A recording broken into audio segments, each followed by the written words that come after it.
संघर्ष fast news सदैव आपल्या सेवेत। महाराष्ट्र सरकार कुणाचं निवडून आणायचंय याचा निकाल घ्यायचा आहे। या मतदारसंघामध्ये शिवसेना उद्धव ठाकरे, राष्ट्रवादी शरदचंद्र पवार आणि काँग्रेस आणि आमचे दोन्ही कम्युनिस्ट पक्ष, शेका पक्ष या सगळ्यांनी, समाजवादी पक्ष या सगळ्यांनी पाठिंबा दिलेले आमचे उमेदवार म्हणून तुतारी वाजवणाऱ्या माणसाच्या चिन्हावर पांडुरंग बरोरा आज आपल्या सर्वांच्या समोर उभे आहेत। मी थोडीशी माहिती घेत होतो, मागचे 20 वर्ष काय काय झालं। 20 वर्षामध्ये घड्याळाच्या चिन्हावर जे उभे आहेत त्यांनी 20 वर्ष आमदारकी भोगली आणि या मतदारसंघातले अनेक प्रश्न त्यांना सोडवता आले नाही। 14 ते 19 आम्ही विरोधी पक्षात असताना पांडुरंग बरोरांनी पाणी पुरवठा योजनेसाठी प्रचंड काम केलं। बावली प्रादेशिक नळ पाणी पुरवठा योजनेत पाणी आरक्षित करण्याचं काम केलं। त्याला अजून गती मिळालेली नाही, काम चालू आहे। पण पाण्याचं आरक्षण जे आहे ते अप्पर वैतरणामधून ज्यावेळी पाणी डायव्हर्ट होणार आहे त्यावेळी आपल्या वाट्याचं पाणी आपल्याला मिळायचं अशी व्यवस्था झालेली आहे। मी या खात्याचा मंत्री होतो, त्यावेळी वैतरणेचं पाणी पलीकडं नाशिक जिल्ह्यात देण्याच्यासाठी, गोदावरी खोऱ्यात वळवण्यासाठी आम्ही तेव्हाच जवळपास 100 कोटी रुपये खर्च करून एक वैतरणेत आणि शेजारच्या मोठ्या तलावात एक भिंत बांधलेली होती। बांधायचं काम सुरू होतं, ते पूर्ण करून त्यातून पाणी जवळपास 8-9 TMC पाणी सोडता येईल अशी व्यवस्था करणारं डिझाईन तयार करून त्याचं काम चालू आहे। त्यामुळे मित्रांनो, बावलीचा पाण्याचा आपला अधिकार हा पांडुरंग बरोरा असताना पासून जो मिळालेला आहे तो 100% पूर्ण होणार आहे। आणि पांडुरंग बरोरा यांचं नशीब असं आहे की 5 वर्ष ते आपल्या विधानसभेत नव्हते, तरी देखील आता त्या सगळ्या योजनेचं उद्घाटन 1.5 वर्षानंतर पांडुरंग बरोरा आमदार म्हणून आपल्या सर्वांच्या साक्षीने होईल, हे पहिल्यांदा महाविकास आघाडीच्या वतीने तुम्हाला वचन देतो। जवळपास 297 गावपाड्यांची पाणी टंचाई दूर करण्यासाठी फार लांब वेळ मागत नाही, 5 वर्ष वगैरे, फक्त 1.5 वर्ष, कारण मला माहिती आहे त्याची प्रगती काय झालेली आहे। 1.5-2 वर्षामध्ये पाणी आपल्याला गावपाड्यांच्या पर्यंत पोहोचवण्याचं काम हे अतिशय प्रभावीपणे आम्ही करू। बऱ्याच योजना आहेत, आता क्रीडा संकुल आहे, यांच्या काळात मंजूर झालं, त्यांच्या काळात काम पुढे गेलं नाही। प्रशासकीय इमारत मंजूर आहे, इरिगेशनची जागा फक्त महसूल विभागाकडे हस्तांतर करण्याचं काम देखील सध्याच्या असणाऱ्या आमदारांना करता आलं नाही। बसपोर्टसाठी देखील मंजूर आहे, पण काम अर्धवट आहे। आणि त्यामुळं या भागात अनेक प्रश्न दुर्लक्षित मागच्या 5 वर्षात झाले। आता 5 वर्षात दुर्लक्ष झाले, 5 वर्ष झोपलेले होते, पण मागच्या 4 महिन्यात सगळीकडे जाऊन नारळ फोडले। 5 वर्ष काय झोपा काढत होता का? 5 वर्ष जे तुम्हाला करता आलं नाही ते डोळ्यात लोकांच्या धुळफेक करण्यासाठी आता तुम्ही नारळ फोडायला लागला तर तुमच्यावर कोण विश्वास ठेवणार? आणि म्हणून मी साधा प्रश्न आहे MIDCचा, MIDC मंजूर आहे, सगळं आहे, चालना नाही, नवे उद्योग आणण्याच्या दृष्टीने प्रयत्न नाही, MIDCच्या साठी आवश्यक असणारं इन्फ्रास्ट्रक्चरचं काम नाही। आणि म्हणून या मतदारसंघामध्ये आता आमदार बदलल्याशिवाय आपल्याला पर्याय नाही, हेच सांगण्यासाठी आम्ही सगळे आज आपल्या सर्वांची भेट घेण्यासाठी इथे आलो। महाराष्ट्रामध्ये अनेक मतदारसंघात जाऊन आल्यानंतर एक चित्र तयार झालेलं आहे की महाराष्ट्रामध्ये यंदा महाविकास आघाडीचं सरकार येणार आणि महाविकास आघाडीचं सरकार येणार याची आता काळ्या दगडावरची रेघ आहे। एवढ्या प्रचंड प्रमाणात उद्धव ठाकरे साहेबांच्या सभांना, शरद पवार साहेबांच्या सभांना आणि काँग्रेसच्या नेत्यांना लोक आज प्रतिसाद देत आहेत. सगळीकडे वेगवेगळे प्रश्न आहेत. मग हे भारतीय जनता पक्ष जेव्हा धर्मावर जात त्यावेळी लक्षात घ्यायचं यांचा पराभव सुरू झालेला आहे. आता ते उत्तर प्रदेशचे मुख्यमंत्री आले आणि काय घोषणा केली, तो बटेंगे तो कटेंगे.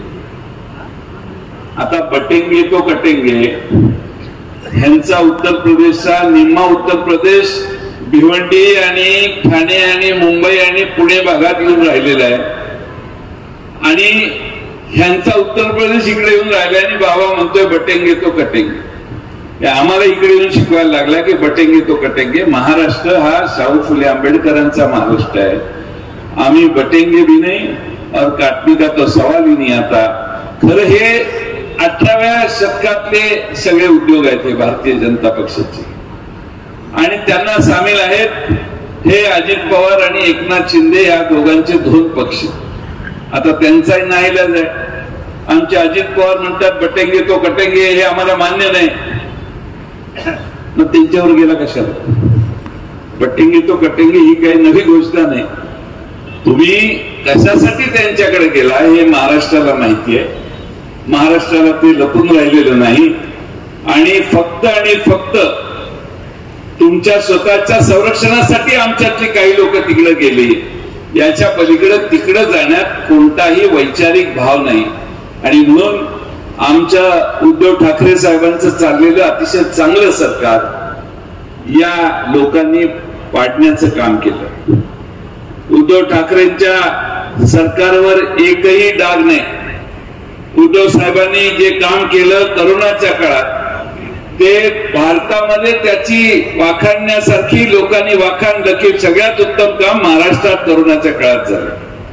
त्यामुळे उद्धवजी जे काम करत होते ते स्वच्छ प्रशासन होतं. सर्वांना घेऊन त्यांचं प्रशासन चाललेलं होतं. दुर्दैवानं काही लोक पलीकडच्या बाजूला गेली.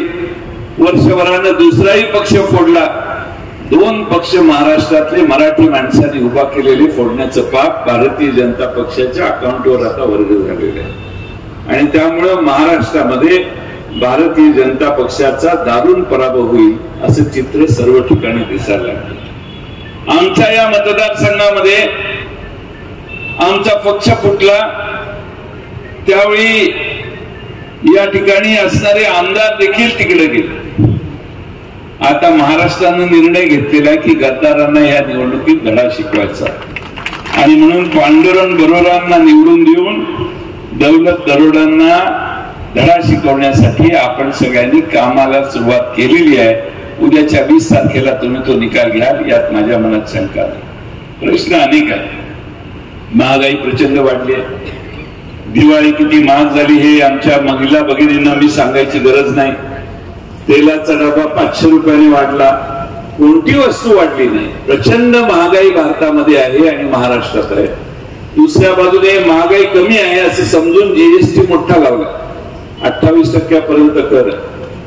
जर तुम्ही एखादी साधी 2 चाकी मोटरसायकल घ्यायला गेला तर 28% कर भरावा लागतो.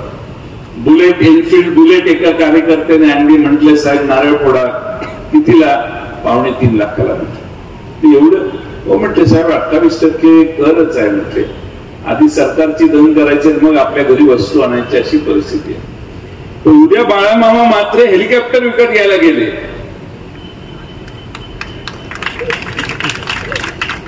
जर तर ती भाषा टाळ्या का मारताय? जर गेले त्यांनी घ्यावं आणि आपण त्यात फिरावं असं आपल्या सगळ्यांनाच वाटतंय. समजा बाळामामा मात्रेने हेलिकॉप्टर घेतलं तर बाळामामा मात्रेनं किती कर भरावा लागेल? फक्त 5%. या देशामध्ये श्रीमंत माणसांनी काही गोष्टी खरेदी केल्या तर त्याला कर कमी आणि 2 चाकी 4 चाकी सामान्य मध्यमवर्गीय खरेदी करायला केला तर 24 आणि 28% कर यांनी लावला. शेतकऱ्यांचा अवजारावरही प्रचंड कर यांनी जीएसटी लावला. एकटा महाराष्ट्र देशामध्ये 30,000 कोटी रुपये केंद्र आणि राज्य सरकारला दर महिन्याला कर म्हणून भरतो. जर आकडेवारी बघितली तर दुसऱ्या राज्य 10%, 10,000 कोटी, 9,000 कोटी, 11,000 कोटी पण महाराष्ट्र हे एकमेव राज्य आहे की जे 30,000 कोटी रुपये एका महिन्याला केंद्र आणि राज्याला भरतं. आता एवढा निधी आम्ही जर सरकारच्या तिजोरीत भरत असू तर माझा प्रश्न आहे की केंद्र सरकार महाराष्ट्राला किती देतं? मित्रांनो, परवाचं बजेट बघितलं, बाळामामा म्हात्रे इथं आहेत, तर परवाच्या बजेटमध्ये बाळामामा म्हात्रेंना माहिती आहे की नितीश कुमार बिहार 45,000 कोटी रुपये, चंद्रबाबू नायडू आंध्र प्रदेश काहीतरी 35 का काय 30,000 कोटी, आणि एकनाथ शिंदे साहेब महाराष्ट्र 7,000 कोटी. डबल इंजिनचा उपयोगच नाही ना. तुम्ही डबल इंजिन पाहिजे म्हणता, ते दुसरं इंजिन उपयोगातच नाही. आता तर म्हणे ट्रिपल इंजिन आहे, तिघांनाही गाडी महाराष्ट्राची ओढता येईना झाली. अशी आज महाराष्ट्राची परिस्थिती आहे. कारण काय, सगळा उद्योग आणि रोजगार गुजरातला गेला. सगळे उद्योग गुजरातला गेले. 17 उद्योग मोठे गुजरातला गेले. हिंजवडी मधल्या IT कंपन्या गुजरातला आणि बेंगलोरला गेल्या. महाराष्ट्रामधले उद्योग महाराष्ट्रात राहीना झाले. का? तर महाराष्ट्राचे मुख्यमंत्री आणि उपमुख्यमंत्री हे त्रिकूट जे आहे, यांना नरेंद्र मोदींना जाब विचारण्याची ताकद राहिलेली नाही. यांना डोळे वर करून असं का असं विचारायची देखील भीती वाटते. आज महाराष्ट्रातनं फॉक्सकॉन नावाचा प्रकल्प गेला होता. 1.5 लाख नोकऱ्या आपल्या गेल्या. काल परवा टाटा एअरबसचं उद्घाटन नरेंद्र मोदींनी केलं. 21,000 कोटीचा प्रकल्प, बडोद्याच्या जवळ 7-8 हजार पोरांना तिथं नोकऱ्या लागल्या. असे अनेक प्रकल्प आहेत की जे प्रकल्प आमच्या महाराष्ट्रातनं बाहेर जाताना हे त्रिकूट डोळे उघडे ठेवून बघत राहिलं, पण आवाज काढू शकलं नाही. कारण ह्या सगळ्यांच्या डोक्यावर टांगत्या तलवारी आहेत, दबाव आहे, आणि त्यामुळे महाराष्ट्राच्या हिताची भाषा हे करू शकत नाहीत. हे आपल्या सगळ्यांचं दुर्दैव आहे. 2.5 वर्षाच्या काळात आमचं बरंच नुकसान यांनी केलेलं आहे. मी 2च आकडेवारी सांगतो. एक म्हणजे आमचं दरडोई उत्पन्न, मी राज्याचा अर्थमंत्री होतो, 99 पासून जवळपास कसाबचा हल्ला झाला त्या 9 सालापर्यंत. या काळामध्ये महाराष्ट्र पहिल्या, दुसऱ्या, तिसऱ्या क्रमांकावर होत्या. 14 सालापर्यंत महाराष्ट्र, 15 सालापर्यंत महाराष्ट्र तिसऱ्या, दुसऱ्या क्रमांकावर, चौथ्या क्रमांकावर होता.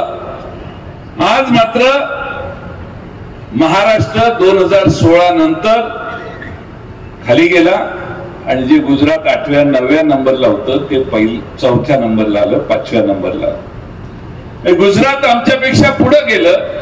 आमचं दरडोई उत्पन्न कमी झालं. याचा अर्थ गुजरातचा माणूस आमच्यापेक्षा श्रीमंत झाला. महाराष्ट्रातल्या जनतेने कधीही अशी कल्पना केली नव्हती एवढं छोटस राज्य दरडोई उत्पन्नात आमच्या पुढे जाईल. पण ह्यांच्या काळात गेलं. आज देशाच्या सकल उत्पन्नात, परवा आकडेवारी जाहीर झाली, सकल उत्पन्नात महाराष्ट्राचा वाटा नेहमी 15-15.5% असायचा. पण पहिल्यांदा इतिहासामध्ये देशाच्या सकल उत्पन्नात महाराष्ट्राचा वाटा घटला. 2% कमी झाला, 13% आला. 2% म्हणजे काही लाख कोटी रुपयाची संपत्ती निर्माण करण्याची आम्ही कमी पडलो, असा त्याचा अर्थ आहे. आणि म्हणून महाराष्ट्र अधोगतीकडे चाललाय. आमच्या पोरांना नोकऱ्या नाही. आमच्या आया बहिणींची ज्या ठिकाणी ज्या पद्धतीनं कायदा व सुव्यवस्था आहे त्या पद्धतीनं बदलापूर सारख्या घटना घडल्यावर लक्षात येतं की महाराष्ट्रात कायद्याचं राज्यच नाही. महिला असुरक्षित आहेत, लहान बालकं असुरक्षित आहेत. आणि म्हणून हे चित्र महाराष्ट्रातलं बदलायचं असेल तर आपल्या सर्वांना पूर्ण ताकदीनं महाविकास आघाडीचं सरकार आणण्याचं काम केलं पाहिजे. आज उद्धवजी सगळीकडे महाराष्ट्रात फिरतात, प्रचंड त्यांना प्रतिसाद आहे. शरद पवार साहेबांनी प्रचंड प्रतिसाद आहे. 84 वर्षाचा हा नेता दिवसाला 7-7, 8-8 सभा घेतोय. काल तासगाव, इचलकरंजी, चंदगड, गडिंग्लज झाल्यावर अंधार झाला. गाडीनं कराडकडे जाऊन 10 वाजायच्या आत शेवटी व्हिडिओने त्यांनी भाषण पाठवलं आणि लोकांशी संवाद साधला. लोक हजर किती होती तर 20,000 लोक हजर. सांगण्याचा मतितार्थ हा की महाराष्ट्रभर यांचं स्वागत व्हायला लागले. याचा अर्थ मी काढतो की या महागाईला, बेकारीला आणि या सध्याच्या 2.5 वर्षाच्या काळात सरकारने जो अनर्थ केलाय त्याला बदलण्याची मानसिकता महाराष्ट्राची झालेली आहे. आपला आशीर्वाद मिळण्याची गरज आहे. मी महाविकास आघाडीचं सरकार येणार ही आता काळ्या दगडावरची रेघ आहे, तुम्ही काही चिंता करू नका. आणि हे सरकार आपलं ज्यावेळी येईल त्यावेळी मला खात्री आहे की हे जे 5-6 प्रश्न आमच्या पांडुरंग बरोबरांनी मांडले ते सगळे प्रश्न सोडवण्यासाठी सरकारची सगळी ताकद ही पांडुरंग बरोबरांच्या मागे लावू. तुम्ही सगळ्यांनी आमच्या खासदार निवडून देण्यासाठी फार मोठे कष्ट घेतले. सर्व पक्षांनी त्यांना मदत केली. आज बाळामामा म्हात्रे दिल्लीला पाठवण्याचे कष्ट तुम्ही सगळ्यांनी घेतले. त्याच पद्धतीनं पांडुरंग बरोबरांना मुंबईला पाठवा. महाराष्ट्राच्या विधानसभेत मी आपल्याला वचन देतो की आपल्या मतदारसंघाचे सगळे प्रश्न सोडवण्यासाठी पूर्ण ताकदीनं आम्ही आपल्या मागे राहू. बोलण्यासारखं बरंच आहे, पण अजून मला मुरबाडला जायचंय, विक्रमगडला जायचंय आणि नाशिकला पोहोचून तुमसरला सभा शेवटची करायची आहे. त्यामुळं भंडारा जिल्ह्यात जायचंय. त्यामुळं बोलण्याची इच्छा जास्त होती, पण वेळेअभावी बोलत नाही. मी विश्वासजी थळेंनी मतं मांडली त्याचा पूर्णपणाने समर्थन करतो. आज स्वर्गीय बरोरा साहेब आहेत, स्वर्गीय लोकनेते विठ्ठलराव खाडे साहेब आहेत किंवा स्वर्गीय खासदार सोनूभाऊ बसवंत साहेब आहेत. यांची परंपरा आपल्या या तालुक्याला, मतदारसंघाला आहे. या थोर व्यक्तीने या मतदारसंघाला एक वेळण लावलेला आहे आणि मला फार आनंद आहे की शिवसेनेचे सगळे कार्यकर्ते पांडुरंग बरोबरांच्या विजयासाठी अथक परिश्रम करतायत. राष्ट्रवादीचे आणि काँग्रेसचे तर करतायत, पण आपण सगळ्यांनी एकदा जागा निवडून आणायचं ठरवलं तर काय होतं हे मी बाळामामा म्हात्रेंच्या निवडणुकीत अनुभव घेतलेला आहे. तुम्ही सगळ्यांनी जिद्दीनं काम केलं तर कोणताही गड आपण यशस्वीपणाने जिंकू शकतो. तसा पांडुरंग बरोबरांच्या मागे आपला आशीर्वाद राहावा एवढीच विनंती करतो आणि माझं लांबलेलं भाषण पूर्ण करतो. धन्यवाद. या ठिकाणी पक्ष प्रवेश आहेत. अजित पवार गटातून आपल्या राष्ट्रवादी शरदचंद्र पवार गटात येत आहेत. निखिलजी गोलक, दीप गोलक, निवेद गोडविंदे, कुशल ठाकरे, आर्यन गायकर, विराट सर्व युवकांनी यायचं.